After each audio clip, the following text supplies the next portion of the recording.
Thank you everybody for having me here today. I'm really excited to be able to eat lunch with the cool kids because obviously this is where they hang out.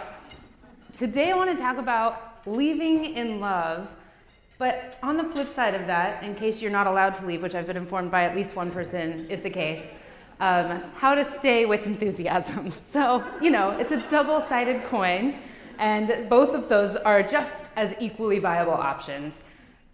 So, the reason why I talk about this is because it's something that I've practiced now over the last couple of years in some pretty extreme ways.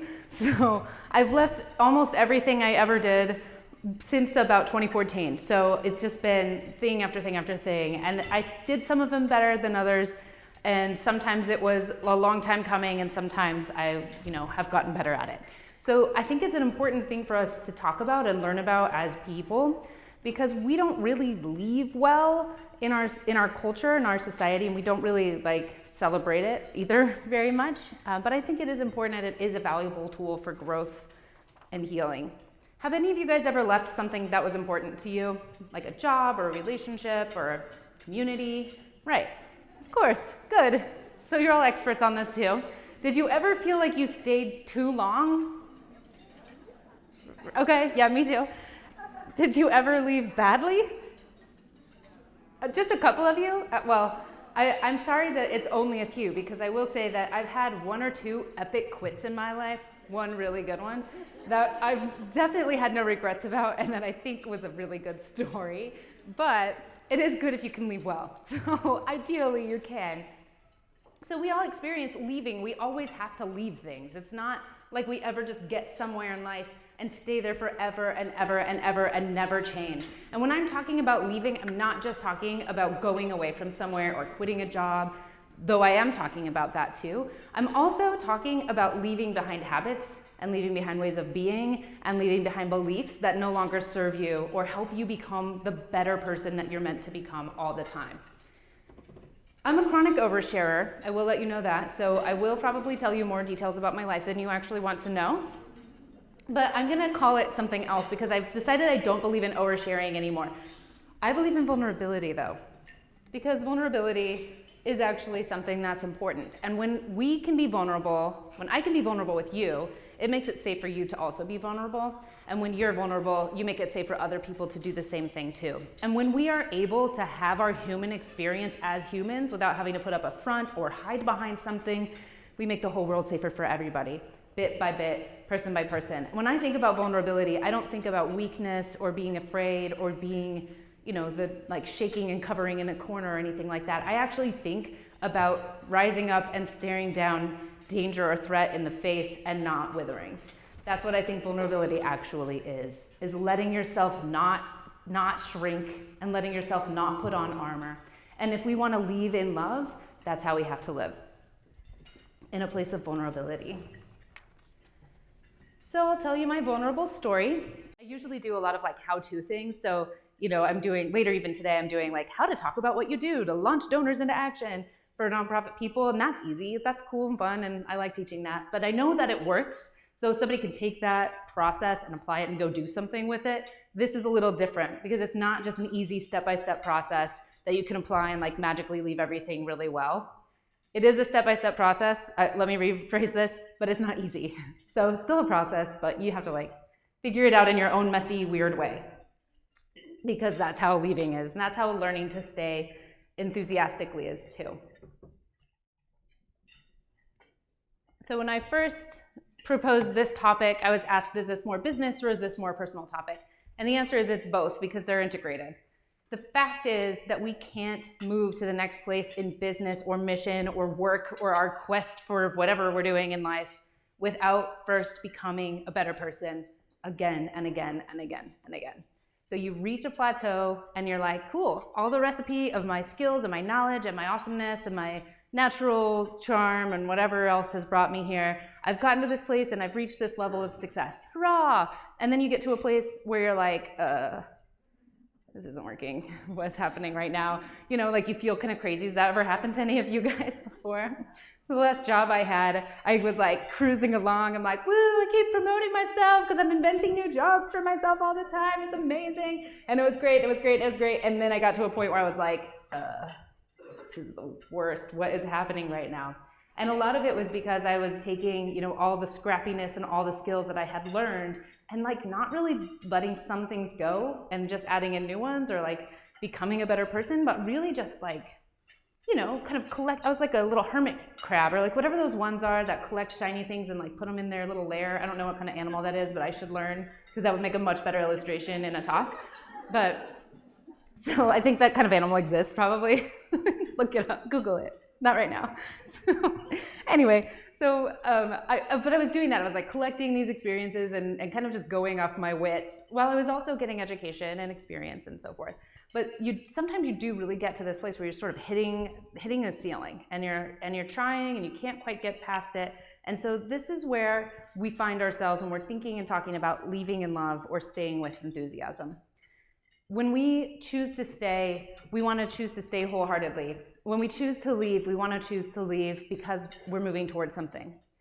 What got you here will not get you there. That means that whatever you've done so far to get you to the place that you're at isn't the same exact magic recipe that's going to get you to the next thing. And part of leaving in love is the process of becoming that better person by letting go of some things that no longer serve you and by moving forward into your future. So I want to talk about quitting because at that job I mentioned a minute ago, I loved the work that I was doing. I worked for this great organization. We had an amazing mission that I really, really resonated with and that I cared about deeply.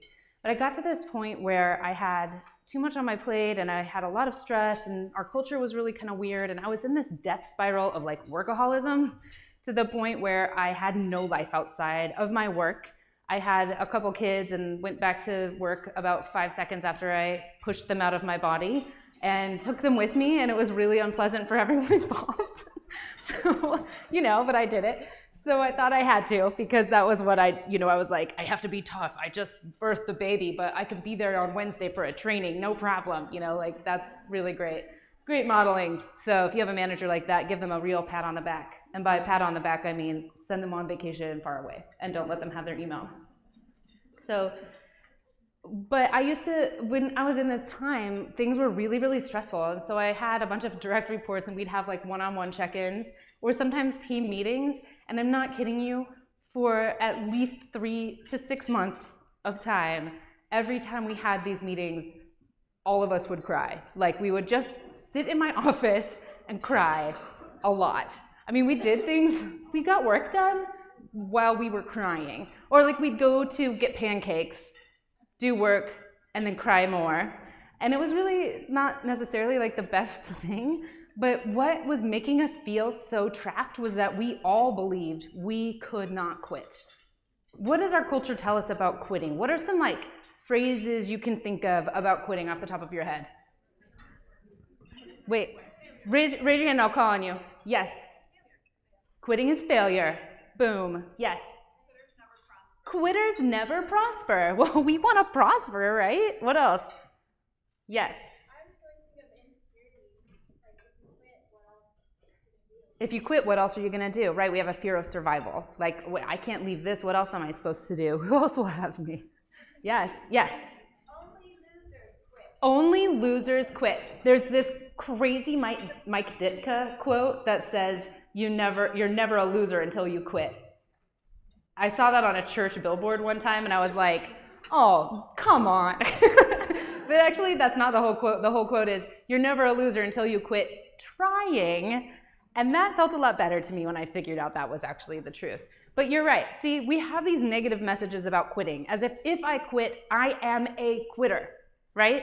I am a failure. We label it. We make it us. We make it a thing we are, when really it's just a thing we experience or a thing we choose to do. This may be just an interesting quirk of the English language because we talk like this all the time, like, I am hungry. Okay, wow, I'm sorry that you exist in a state of hunger all the time. Like, that's not real, right? We just experience hunger. Like in Spanish, they say, tengo hambre, like, I have hunger. I am experiencing this thing.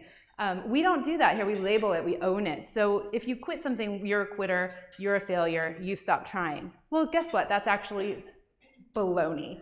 Even the master of grit, Angela Duckworth, talks about quitting in her book Grit, which you should all read. If you haven't read it, you're welcome for the reading recommendation. It's really good. But one of the things that she does talk about is picking what you do, picking the things that you stick with. You don't stick with every single thing. I quit watching Sesame Street willingly when I was a child, right? Like now my children subject me to this, but it's not my choice. I wouldn't go watch Elmo if I didn't have to. But I grew out of it. Like once I nailed my ABCs, I was like, all right, peace, I'm done. I've outgrown this. I quit you, Sesame Street. And Sesame Street's like, fine, bye, Felicia, it's no problem. So I quit that. But what we tend to do is like not always let go of the things that we've outgrown. We don't always let that stuff fall away because it gets personal. And the more that we grow and the more we live like professionally in relationships with people, the more it becomes difficult to extricate ourselves from the identities that we build with the things that we're doing or the people we're associated with. So when you introduce yourself to people, what do you usually say when you're like at a networking event like this? Hi, I'm name. I work at this place. I do this job there, right? That's how we do it. Okay, cool. Like now, when I quit my job, what do I say? Hi, I'm Sarai Johnson. I'm a person. You? Yeah, I'm a person too, but I have a job, weirdo. So, it's not a great conversation starter. But what we do is we hold on to these things, and it's kind of the same as if we had a favorite pair of shoes when we're 5 years old, and they're so cute, and they're our favorite shoes, and we wear them and wear them and wear them, and then we're 25 years old and we still have them, we still wear them somehow, and then we're 35 years old and we still wear them, we're 45, and we're like, God, I can barely walk, but these shoes, they're my favorite shoes. I must stick with them. I've devoted my life to these shoes. These are my shoes. Well, that's not a thing. We don't do that because our feet would break off our legs. But it's important to quit things because just like the physical item that I'm talking about as sort of a jokey metaphor, we really do outgrow the places that we are and sometimes the relationships that we're in, and it's important to assess that. So I'll tell you a little bit more about where I was when I finally realized I needed to quit some things.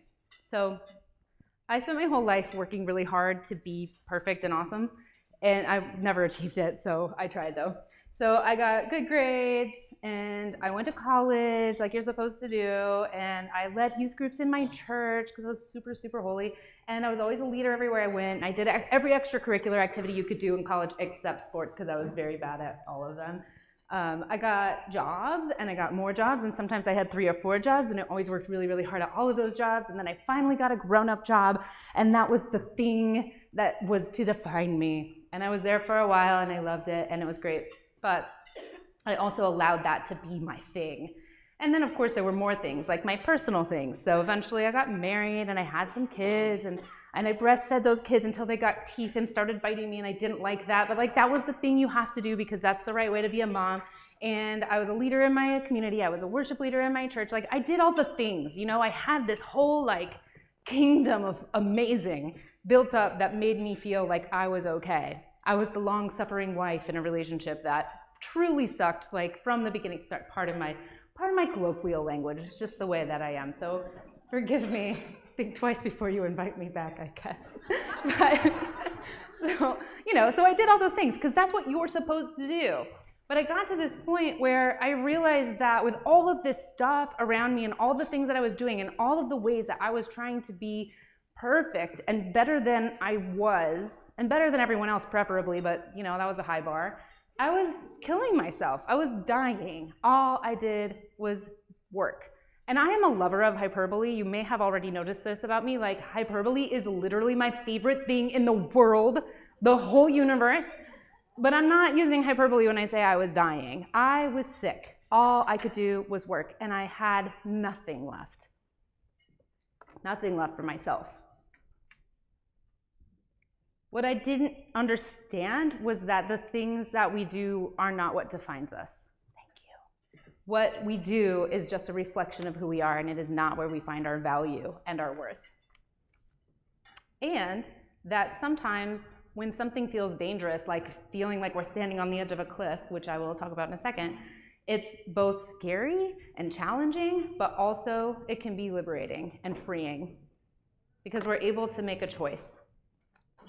So I have some questions to think about when you find yourself in a place that's like this cliff that I mentioned. You've kind of topped out at where you are, whether it's in a relationship or a job or a community or whatever it is, a group of friends, it doesn't matter, a behavior, and you start to realize something has to change. What is it that's going on? I'm recognizing something's a little bit weird here. The questions that I would ask first is this the right place for me to be? You may or may not know the answer to that question, but if you say, I don't know, one of my favorite tricks to helping you figure out how much you actually know in the world is, what would the answer be if you did know? So if you answer, I don't know to any of these questions, re-ask yourself the question, what would the answer be if you did know? Because in reality, you kind of probably know more than you really are letting on sometimes. What needs to change for me to wholeheartedly be here? Sometimes what needs to change is you need to change. Sometimes what needs to change is someone else needs to change. So we don't always have control over the things that actually do need to change, but sometimes we do. So knowing the difference is really valuable and important. How do I need to change to rise to this occasion, if you want to? When I think of leaving, what emotion immediately arises? This is another helpful tool to kind of check yourself. Like if you think of leaving and you're like, oh, thank God, like that's a good clue that maybe leaving is worth thinking about. Or if you think of leaving and all you feel is fear, then kind of push through that a little bit and ask yourself, like, what is it that I'm actually really afraid of? And do I want to stay somewhere just because I'm afraid of not being here? And then, oh, wow, what a nice segue, Sarai. Am I staying here primarily out of fear of the unknown? So if we are staying out of fear, we're not being wholehearted, right? We're just staying because we don't know what else to do. And then a couple more questions. If you do feel like you're inclined to leave, some more questions to filter through are, am I running away from something or am I moving towards something? So understanding the difference between just trying to get out versus trying to get to that next place that you want to go. Am I leaving to avoid painful growth? Or am I staying to avoid painful growth? Sometimes when we're uncomfortable, it is because we need to grow. Sometimes when we're uncomfortable, it is because we need to leave, and that's really something only you can find out for yourself. Am I staying to avoid making a decision?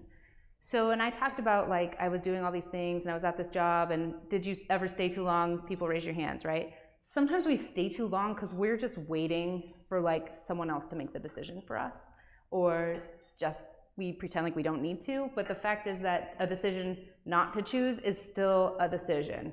So if we're choosing to not choose something, we're still making a decision. It's just not a very proactive decision. It's not the decision that's going to help you grow. It's not the decision that's going to give you more life. So this is where we get into my handy-dandy 7-step process, which I will roll through. But when we leave, we go through a process that coincidentally is super tied to the hero's journey. Have any of you guys heard of the hero's journey before?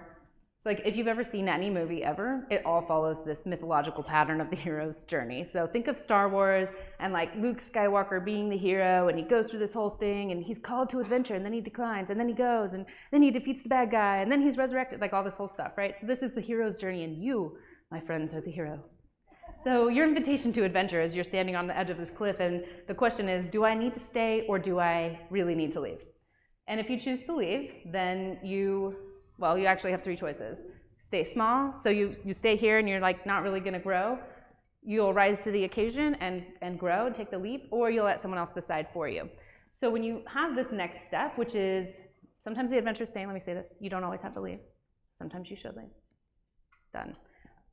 Can I also point this out quickly? I use a lot of stock photography for this, and if any of you want to start a feminist stock photography website, please know that you have one sign up in me, because it's so hard to search for like woman jumping into water without being like, well, is she wearing anything? I'm sorry, I don't know. I did my best. Like I avoided the really sexy poses, but you know, so it's pretty gross. Anyway, I tried. So when we make that choice to leave, we get to choose to jump into the water off of the cliff, or we get to be pushed by someone else, right? So we don't always get to make that choice. So if you're fired from a job, you're pushed. If your spouse decides to leave and you didn't know or didn't see it coming, you're pushed, right? So then you have to still go through this process, but it wasn't something you got to decide. So it's the leap or the fall. Now, when you're pushed, it's sudden. Sometimes you can't even catch your breath, but sometimes, has it ever happened to you that maybe you've been pushed, but you kind of saw it coming a little bit, so you can like tuck and roll, right? You're like, oh, I knew it, so you can do it, but not everybody does that. So once you take that leap though, when you make the choice, it does feel really different. Have any of you guys ever jumped off of a rock or a cliff or a high dive? Okay, lots of you, great. Now what does it feel like when you jump in? Yell out some really good words. Terrifying, exciting, fun, woo, yay, I'm flying. Right, okay, it's all these really good things. So when you leap, you feel this. This is part of the leaving experience. Have you ever left something and been like, yes, right? Anybody? Yeah. Come on, yes, you want to have a party, you feel like you're flying. So this is great, this is a really fun part of the process. But then eventually you hit the water. And what happens when you hit the water? Sometimes it stings. Like if you fall, have you ever done a belly flop off of a high dive? Like worst thing ever. Or even if it's just cold, even if you dive like a perfect, beautiful swan dive, it's freezing cold, it's very bracing, you have to catch your breath and you're like, what is happening, right? So hitting the water is jarring. This is a challenging part of the process because suddenly you're like, whoa, what did I do? This is really like the second thoughts kind of part of the process. Step 3 really, because jumping is step 2. So this is step 3. Second thoughts, hitting the water. Wow, this is harder than I thought it would be. For me, like I left my marriage and I was flying high, I was so happy. And then I was like, I didn't think like, oh, I really should have stayed with him. But I was more like, maybe I should have at least kept my job. Like I didn't need to leave everything at the same time. But that's just what my process was. So, this is that part where you're like, oh God, this is harder than I thought. And then it doesn't really get better right away. So we talk about hitting rock bottom like it's the bottom. Like, oh, I jumped off a cliff and it was just no water there. But I actually think there's this extra part where you hit the water and then you go, okay, which way is up? I don't really know how to swim out of here right now. Where's the surface? How do I do this? So there's this part where you kind of find yourself floating a little bit. You're not really grounded yet. And you don't have your wits about you per se.